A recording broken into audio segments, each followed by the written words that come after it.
Hello all of you, welcome back to my channel. मैं आज आप लोगों के लिए लेकर आ चुकी हूँ एक कलेक्टिव रीडिंग जिसका टॉपिक रहने वाला है आज सारा दिन, आज के दिन आपके पर्सन की जो फीलिंग्स आपको लेकर रही वो क्या रही। तो आज सारा दिन वह आपको लेकर क्या सोच रहे थे, आज पूरा दिन आपको लेकर कैसा महसूस कर रहे थे, हम ये जानेंगे। रीडिंग जनरल है, कलेक्टिव है, सभी ज़ोडिएक साइंस के लिए है, हर उम्र के व्यक्ति के लिए है, टाइमलेस है।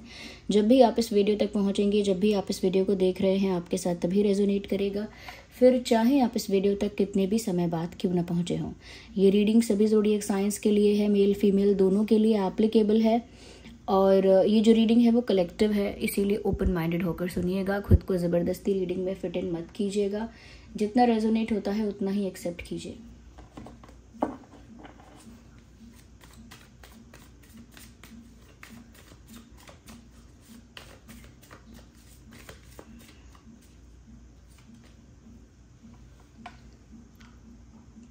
ट्रांसफॉर्मेशन, कहीं ना कहीं व्यूअर्स मुझे ऐसा लगता है कि आज के दिन आपके पर्सन ना ऐसा फील कर रहे हैं जैसे उनकी लाइफ में कुछ चेंज हुआ है, जैसे कोई ट्रांसफॉर्मेशन हुआ है। अब ऐसा नहीं है कि ट्रांसफॉर्मेशन कोई एक दिन में हुआ है, परिवर्तन कोई एक दिन में आया है, बट आज वो नोटिस कर रहे हैं कि कुछ तो बदला है उनकी लाइफ में। कुछ ऐसा बदला है जो अंदर से बदल गया है, जैसे उनकी सोच बदली है, जैसे उनका नज़रिया बदल गया है, जैसे उनका विश्वास अलग हो गया है पहले से, या जैसे किसी चीज़ को लेकर उनका जो ओपिनियन था वो बदल गया है, उनके आइडियाज़ अलग हैं, अब उनके प्लान कुछ और हैं। तो जैसे उनके अंदर ना एक परिवर्तन आया है और उस परिवर्तन को ना वो नोटिस कर रहे हैं। कभी कभी क्या होता है ना कि चेंज हमारे अंदर धीरे धीरे आता जाता है, पर हम उस चेंज को ना नोटिस नहीं कर पाते। फिर बहुत टाइम बाद कोई हमसे कहता है कि तुम तो इतने बदल गए, लेकिन ये अपने अंदर का चेंज नोटिस कर पा रहे हैं और आज इन्होंने वो चेंज नोटिस किया है।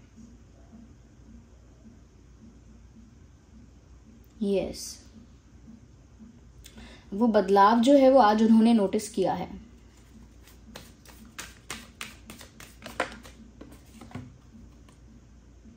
कहीं ना कहीं व्यूअर्स आज आपके पर्सन किसी ऐसी चीज को भी अपनी लाइफ से रिलीज कर रहे हैं जो उनके दिमाग में बहुत टाइम से थी, या कुछ ग्रजेस ऐसे थे, कोई शिकायतें ऐसी थी, किसी बात को लेकर एक इशू था जो वो कैरी कर रहे थे, कैरी फॉरवर्ड कर रहे थे, किसी बात पर नाराज थे, या किसी बात को लेकर ईगो था, या किसी बात को लेकर कोई जिद थी, या फिर कोई शिकायत थी किसी बात को लेकर, या फिर कोई ऐसी नेगेटिव कोई ऐसा इंसिडेंट था, कोई नेगेटिव ऐसी मेमोरी थी जो उनके दिमाग से जा ही नहीं रही थी, कुछ ऐसा जो वो भूल नहीं पा रहे थे, कुछ ऐसी नेगेटिविटी, कुछ ऐसा दुख, कुछ ऐसा इंसिडेंट, या फिर कुछ कुछ ईगो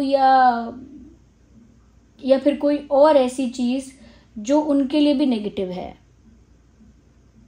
कोई इशू कैरी कर रहे थे, जैसे मन पर एक बोझ था, जैसे ग्रजेस होल्ड कर रहे हो किसी के प्रति गुस्सा, किसी के प्रति शिकायतें उनके मन में हो।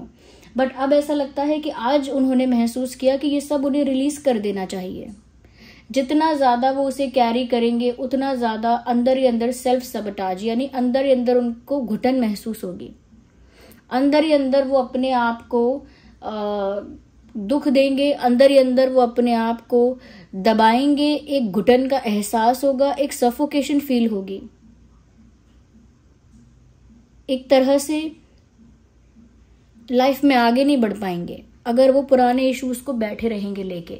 तो उन्हें ये बात समझ में आई कि अगर आप लोगों के बीच कोई ऐसा कॉन्फ्लिक्ट था, ऐसा कोई इंसिडेंट हुआ था, या कोई और इशू था, या फिर ईगो क्लैशेस थे, या कोई जिद थी, या एक दूसरे के प्रति कोई शिकायत थी, या गुस्सा था, या कोई भी नेगेटिविटी थी, वो अब उसे रिलीज करना चाहते हैं, उसे कैरी फॉरवर्ड नहीं करना चाहते। और आज भी उन्होंने यही सोचा है कि मैं लेट गो करता हूं या करती हूं, जो हुआ सो हुआ, जैसा भी हुआ, अब मैं उसे आगे कैरी नहीं करना चाहता, मैं उसे रिलीज करना चाहता हूं या रिलीज करना चाहती हूं, मैं उसे लेट गो करना चाहता हूं। So they released whatever they could do, वो जो रिलीज कर सकते थे, जितनी भी नेगेटिविटी या जितना भी कह सकते हैं कि प्रॉब्लम्स और जितना भी ग्रजेस उन्होंने होल्ड किए थे, वो जितना भी रिलीज कर सकते थे उन्होंने आज रिलीज किया है। और ये जो एक ट्रांसफॉर्मेशन ही है जिसकी हम बात कर रहे थे, कि ये परिवर्तन है कि पहले वो ग्रजेस को होल्ड करके बैठे हुए थे, गुस्सा होल्ड करके बैठे हुए थे और ग्रजेस को ना छोड़ नहीं पा रहे थे, बट अब ऐसा लगता है कि इन्होंने ग्रजेस को रिलीज किया है। अपनी हैप्पीनेस के लिए, अपने मेंटल पीस के लिए, अपनी शांति के लिए जो उनके मन में ग्रजेस थे, पेन था या जो भी शिकायतें थी, इश्यूज थे, उसे रिलीज करके अपने पर्सपेक्टिव को बदल लिया है, अपने नज़रिए को, अपनी सोच को बहुत हद तक बदल लिया है। एक और कार्ड आया है जो है मोरालिटी का। यहाँ पर आज आपके पर्सन ने ये भी सोचा है कि अब जो उन्हें करना है वो सब कुछ ऐसा करना है जो मॉरली एथिकली करेक्ट है। यानी कुछ भी ऐसा नहीं करना है जो जोश में कर दिया, कुछ भी ऐसा नहीं करना है जो भावनाओं में बह के कर दिया, कुछ भी वो नहीं बोलना है जो गुस्से में बोल दिया, और कुछ भी वो प्रॉमिस नहीं करना है जो एक्साइटमेंट में कर दिया। यानी कि जो भी चीज करनी है इसीलिए नहीं करनी कि बस जल्दी हो जाए, शॉर्टकट में हो जाए, शॉर्टकट में हो जाए, या अभी मुझे मिल जाए कैसे भी, या अभी मैं अपने मन की बात मनवा लूं, या अभी मेरी इच्छा पूरी हो जाए, या जो मैं चाहता हूं वो अभी मिलना चाहिए, नहीं तो नहीं चाहिए मुझे। तो ये जो एक जिद है और ये शॉर्टकट्स लेने का जो तरीका है और ये इंस्टेंटली अपनी इच्छा पूरी करने की जो सोच है, कहीं ना कहीं वो इनके मॉरल्स को, वैल्यूज को साइडलाइन कर देती है। कि अगर आप अपने मॉरल्स को, वैल्यूज को फॉलो करोगे तो फिर आपको थोड़ा सा प्रॉब्लम्स को भी फेस करना पड़ेगा। जो इंसान हमेशा अपने सिद्धांतों पर चलता है और मॉरली करेक्ट रहना चाहता है तो उसे थोड़ा बहुत वेट करना पड़ेगा, उसे थोड़ा बहुत पेशेंस रखना पड़ेगा, उसे थोड़ा बहुत सेक्रीफाइस भी करना पड़ता है। क्यों? क्योंकि वो अपने मॉरल्स की आहुति नहीं दे सकता, यानी अपने मॉरल्स को सेक्रीफाइस नहीं कर सकता, इसीलिए अपनी इच्छाओं को सेक्रीफाइस कर लेता है, बहुत सारी दूसरी बातों को सेक्रीफाइस कर लेता है, ओके, लेकिन अपने मॉरल वैल्यूज को नहीं गवाता।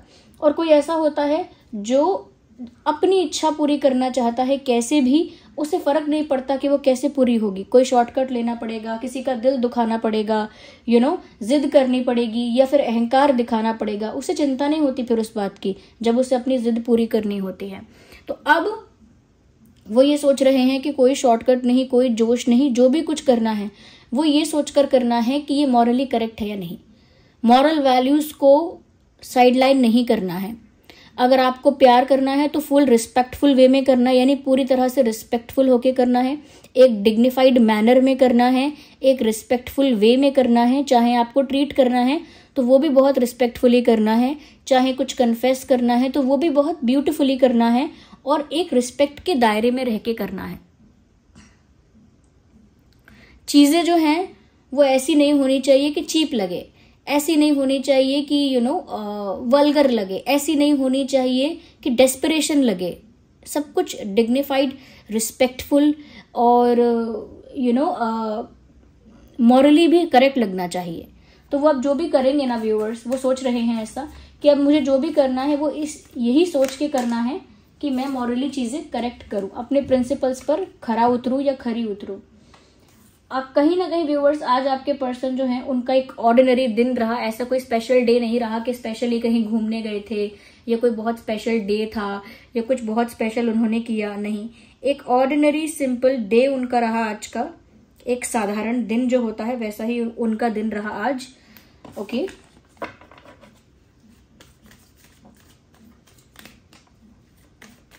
मुझे लगता है कि कहीं पहले इन्होंने ना ये जो इश्यूज इनकी लाइफ में आए हैं वो इस वजह से भी आए हैं कि इन्होंने अपने मॉरल्स को, वैल्यूज को ना थोड़ा देर के लिए दरकिनार कर दिया था और मनमानी करने लगे थे। मनमानी कर रहे थे, चाहे जिद में हो, अहंकार में हो, जबरदस्ती में हो, गुस्से में हो, इन एनी वे यू से, कहीं ना कहीं तो इनके अंदर ऐसी बात थी कि ये कर तो रहे थे अपने मन का, लेकिन उसमें इनकी वैल्यूज खत्म हो रही थी। अब जो इनके ट्रांसफॉर्मेशन हुआ है और इन्होंने अपने अंदर की नेगेटिविटी को या जो भी इश्यूज थे उसे लेट गो करने का डिसाइड किया है, तो अब इन्हें समझ में आया है कि अपने मॉरल वैल्यूज को पकड़ के रखना और हर चीज एक रिस्पेक्टफुल, डिग्निफाइड वे में करना कितना इंपॉर्टेंट है। नाउ दे आर अंडरस्टैंडिंग, अब वो समझने लगे हैं। We need one card, not two at the same time. एक समय पर एक ही कार्ड हमें चाहिए।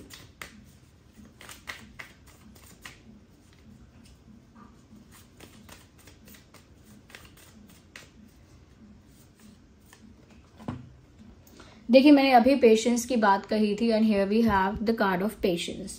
यहाँ पर साफ समझ में आता है व्यूअर्स कि जो आपके पर्सन है ना, आज उन्होंने धीरज धारण किया है। आज उन्होंने सोचा है कि अब मैं पेशेंस रखने के लिए तैयार हूँ। शायद पहले उन्हें सब कुछ अपने अकॉर्डिंग चाहिए था और बहुत जल्दी चाहिए था, और उसके लिए भी एक अलग जिद थी उनकी, बट अब वो पेशेंस रखने के लिए तैयार है। जो भी डेस्टिनी उनके लिए तैयार कर रही है, या जो भी डेस्टिनी उनको देगी, यानी किस्मत उन्हें जो भी कुछ देगी और जिस भी समय पर देगी और जैसा भी देगी, अब वो उसके लिए पेशेंस रखेंगे। अपनी मनमानी करने के लिए बहुत बहुत कुछ जल्दबाजी में या जोश में अब कुछ नहीं करेंगे। अब एक धीरज उनके अंदर आप नोटिस करेंगे, एक धैर्य आप नोटिस कर पाएंगे। मुझे यहाँ पर ऐसा लग रहा है कि अब उन्होंने पुराने इश्यूज को, ग्रजेस को लेट गो कर दिया है, रिलीज कर दिया है। अब आगे क्या होने वाला है वो खुद भी नहीं जानते, वो बस पेशेंस रख के बैठे हुए हैं, जैसे सीट बेल्ट बांध ली है। जर्नी आगे होगी ये पता है, लेकिन कहाँ जाना है, डेस्टिनेशन क्या है, रूट क्या होगा, कुछ नहीं पता है। बिल्कुल ऐसे ही पुराने इश्यूज को तो रिलीज कर दिया है, लेट गो कर दिया है, और अब वो प्रिपेयर है आगे बढ़ने के लिए, लेकिन उन्हें नहीं पता, no vision, no plan, no idea, एकदम क्लूलेस है कि आगे जाना कहाँ है। लेकिन इतना पता है कि अब यहां से आगे बढ़ना है, डेस्टिनी आगे लेकर जाएगी यहां से, बट ये नहीं पता है कि कहाँ लेकर जाएगी, कहाँ पहुंचाएगी और कैसी जर्नी होगी, हम कहाँ पहुंचेंगे, क्या है हमारी मंजिल, कैसा है हमारा रास्ता, उन्हें नहीं पता। क्यों? क्योंकि अब उनके पास कोई प्लान नहीं है। They don't have a plan, they don't have a vision, कोई विजन नहीं है, फ्यूचर को लेकर अभी कोई प्लानिंग नहीं है, करंटली कोई आइडियाज भी नहीं है, और ना ही कुछ कोई रोड मैप तैयार किया है उन्होंने। तो मुझे लगता है उनके लिए आगे की जर्नी उनके खुद के लिए सरप्राइजिंग होगी, उन्हें खुद सरप्राइजेस मिलेंगे कि आगे क्या होने वाला है। बट अच्छी बात यह है कि अब उनके अंदर वो पेशेंस है, अब उनके अंदर वो उतावलापन नहीं है। तो ये आपको लेकर ही है व्यूअर्स कि अब आगे जो होगा उसके लिए उन्होंने पेशेंस रखा हुआ है, क्योंकि अब उनकी सोच थोड़ी बदल चुकी है, अपने अंदर की जो नेगेटिविटी, टॉक्सिसिटी थी उसे वो रिलीज कर चुके हैं, और आगे आने वाले सिचुएशंस के लिए हैप्पीली रेडी हैं, प्रिपेयर हैं। अब वो इस रिश्ते को ज्यादा रिस्पेक्टफुल बनाएंगे। ओके, इसमें रिस्पेक्ट अब ज्यादा होगी ऐसा लगता है। ओके, यिन और यांग वाला जो कार्ड है, इंटीग्रेशन का कार्ड यहाँ पर नजर आ गया है। कहीं ना कहीं व्यूअर्स आपके साथ एक ऐसा रिश्ता बनाएंगे या ऐसा रिश्ता बनाना चाहते हैं जहां पर प्यार भी बहुत हो, रिस्पेक्ट भी बहुत हो, और आप दोनों ही एक दूसरे को कंप्लीट करें, यानी कि उनके बिना आप भी अधूरे हो जाओ और आपके बिना वो भी अधूरे हो जाए, यानी कि इस तरह का मजबूत एक रिश्ता बन जाए, एक मजबूत रिश्ता बन जाए जहां पर आप दोनों जो हैं एक दूसरे को प्यार और रिस्पेक्ट इक्वली करें और एक दूसरे से सोलफुली कनेक्टेड रहें, यानी आत्मिक तौर पर, यानी आत्मा के लेवल पर एक दूसरे से जुड़े रहें हमेशा, और एक दूसरे के पूरक हों, एक दूसरे को रिस्पेक्ट करें, एक दूसरे की जो बाउंड्रीज हैं, एक दूसरे की जो दायरा है एक दूसरे का, उसे रिस्पेक्ट करें। देखिए इतनी सारी बातें करी, ये बातें ही मेच्योरिटी की थी कि अब वो जो करेंगे सोच कर करेंगे, रिस्पेक्टफुल वे में करेंगे, नेगेटिविटी को लेट गो करेंगे, पेशेंस रखेंगे। इससे पता ही लग रहा है कि कोई इंसान अब मेच्योरली बिहेव करेगा, और यहाँ मेच्योरिटी का कार्ड भी आ गया। इवन आई वॉज एक्सपेक्टिंग, मैं एक्सपेक्ट भी कर रही थी और सोच रही थी कि अब तक क्यों नहीं आया मेच्योरिटी का कार्ड, जबकि उसकी जरूरत है यहाँ पे। तो ये कार्ड यहाँ पर आ गया, और अब ऐसा लगता है कि अब वो सिचुएशन को एक रिस्पॉन्सिबल पर्सन की तरह हैंडल करेंगी या करेंगे। अब देखिए जिद तो बच्चे कर सकते हैं, बचपना है ये सबकी जिद कर देना और फिर अपनी मनचाही चीज चाहना, अपने अकॉर्डिंग कोई चीज ना हो तो फिर बिगड़ जाना, गुस्सा हो जाना, रूठना, फिर या फिर ग्रजेस रखना कि तुमने ऐसा किया था, मुझे सुना नहीं था, मेरी बात नहीं मानी थी, इन सब चीजों का मन में एक गांठ बना लेना, क्या कहते हैं वो, रहीमन धागा प्रेम का मत तोड़ो चटकाए, फिर टूटे से फिर ना जुड़े गांठ पड़ जाए। तो वैसा ही एक उसमें बीच में एक ऐसा ब्लॉक सा क्रिएट हो जाता है अगर उसे दोबारा जोड़ने की कोशिश करते हैं तो क्योंकि सोच बदल गई है इसीलिए बहुत कुछ बदलेगा अब इस इंसान के बिहेवियर में। अब आप इस इंसान के अंदर ना मैच्योरिटी नोटिस कर पाएंगे। ऐसा हो सकता है कि इंस्टेंटली नोटिस ना करें, क्योंकि एक दिन की बात नहीं होती ये ट्रांसफॉर्मेशन जो उनकी लाइफ में हुआ है और वो नोटिस कर रहे हैं और जो चीजें चेंज करना चाहते हैं, ये सब एक दिन में तो ऑफकोर्स नहीं होगा। As you all know it would take some time, इसमें कुछ टाइम लगेगा। ओके, तो ये आज के दिन उन्होंने आपको लेकर महसूस किया है। मैं और कुछ गाइडेंस के लिए कुछ और कार्ड्स को पिक करूंगी टू सी कि यहाँ पर आप लोगों के लिए गाइडेंस क्या है, ना कि सिर्फ आपके लिए, आपके और आपके पर्सन के लिए, दोनों के लिए मैं ये चीज देखूंगी। We need one card at one time. Well we have a card retreat and recharge. देखिए आप दोनों के लिए ही ये है कि ज्यादा ओवर थिंकिंग में, ज्यादा मिसअंडरस्टैंडिंग में और ज्यादा अज्यूम करने में आप लोग फंसे हुए थे। मतलब बहुत दिमाग लगा रहे थे आप लोग, जबकि यहाँ दिल लगाने की जरूरत है। आप दोनों ने बहुत दिमाग लगाया है इस सिचुएशन में। अब आप लोगों को 2 कदम पीछे हटके अपनी बैटरी को रिचार्ज करना है, यानी अपनी एनर्जी को थोड़ा सा कह सकते हैं कि रिचार्ज करना है। आप दोनों ही एनर्जेटिकली बहुत डाउन नजर आ रहे हैं। आप दोनों को एनर्जी वाइज थोड़ा सा अपने आप को बूस्ट करना है। एनर्जी वाइज इतना दिमाग आप लोगों ने यूज किया है कि आपकी एनर्जी पूरी ड्रेन हो गई है, ऐसा लगता है। ओके, अब तक जिस पैटर्न पर आप लोगों का रिलेशनशिप चलता आया था, अब उस पैटर्न से अलग हटके कुछ करने का सोचिए, आउट ऑफ द बॉक्स। उसी सेम पैटर्न पर इस रिश्ते को आगे कंटिन्यू मत करिए। वो पुराना पैटर्न जो है उस पैटर्न को ब्रेक कीजिए। ओके, अब ये जो नया पैटर्न है उसमें रिस्पेक्ट को आप फाउंडेशन बनाइए। हर रिश्ते की फाउंडेशन होती है, किसी का अट्रैक्शन होता है, किसी का ट्रस्ट होता है और किसी का रिस्पेक्ट होता है, किसी का फाइनेंसेस भी होते होंगे। आप लोग अब अपने रिश्ते में रिस्पेक्ट को एक फाउंडेशन बनाइए, यानी कि जो नींव है, रिश्ते में नींव रखनी होती है, वो नींव रखिए फिर से। और वो नींव होनी चाहिए, फाउंडेशन होनी चाहिए रिस्पेक्ट की। प्यार भरोसे की तो होनी ही चाहिए, बट जो बेसिक पिलर है वो आपको रखना है रिस्पेक्ट का। तो मुझे लग रहा है पुराना पैटर्न जो है उसे ब्रेक करके एक न्यू पैटर्न पर आप लोगों को चलना होगा। ये एक और कार्ड है, सन का कार्ड आ गया है। खुशियां ही खुशियां viewers, enjoy and enjoy success and happiness. आपकी लाइफ में सक्सेस और हैप्पीनेस दोनों आ रही है, यानी ये रिश्ता भी सक्सेसफुल होगा, क्योंकि ये इस रिश्ते का एक नया स्टेज आएगा, एक नया लेवल होगा, एक नया स्टेज होगा, एक नया पड़ाव होगा। यहाँ से पुराने पैटर्न्स ब्रेक होकर, पुरानी बातें रिलीज होकर, एक नई ऊर्जा और नई एनर्जी के साथ आप लोग नए सरप्राइजेस के लिए रेडी भी रहेंगे और वहां पर आपको हैप्पीनेस भी मिलेगी। So this was the reading. आज उन्होंने ऐसा महसूस किया है और ये गाइडेंस भी है आप लोगों के लिए। इसके अकॉर्डिंग आप थोड़ा सा प्रिपेयर हो सकते हैं।